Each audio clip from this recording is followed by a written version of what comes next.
Approaching 27 right on a really grey and windy day at Heathrow. The wind is coming from their left, so there's turbulence off those mega maintenance sheds. This Austrian Neo baby bus is just coming into the flare, and then they balloon. Either a gust or they were a bit eager pulling back on that side stick, but they get their back in order.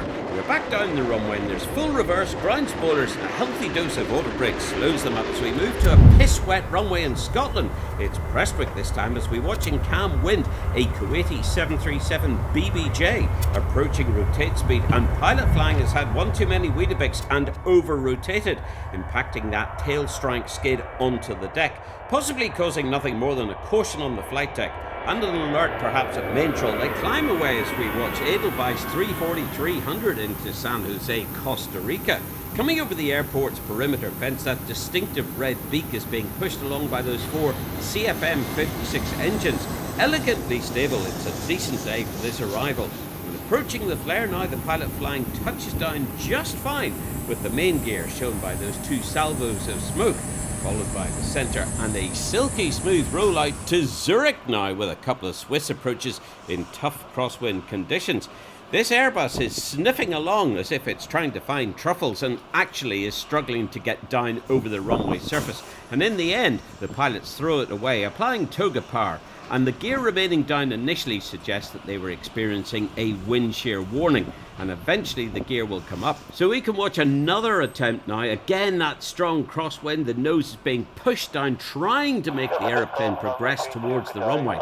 Coming over the touchdown zone, feeling their way down, it's still weathercocking into wind, but actually going to touch down now nicely. You can see how much it's offset with the effect of the crosswind, slowing down and vacating the runway, going in for a coffee and a relax whilst we watch this diligent ground engineer on a cherry picker clean the windshield whilst the pilots are preparing for the next sector.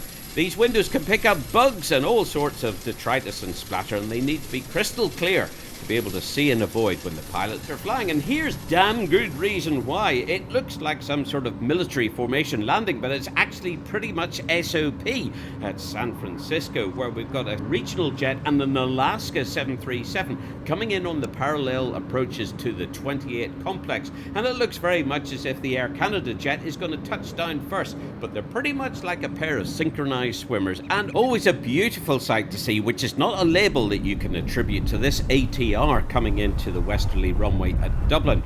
It's all over the shop in very stormy conditions, and pilot flying is coming down into the flare, and then the aeroplane balloons probably having got a gust. Now this isn't a track and field event, so it's not the triple jump, even though it looks like it. And finally, I think they're going to get it down on the left main rail, rolling out, getting into beta and starting to slow up before they look forward to a strong cup of tea and a debrief over a full Irish, while we move west to the Southern Californian blue skies and sunshine to watch this Qantas Super Jumbo come into the northern complex at Los Angeles, landing on 24 right.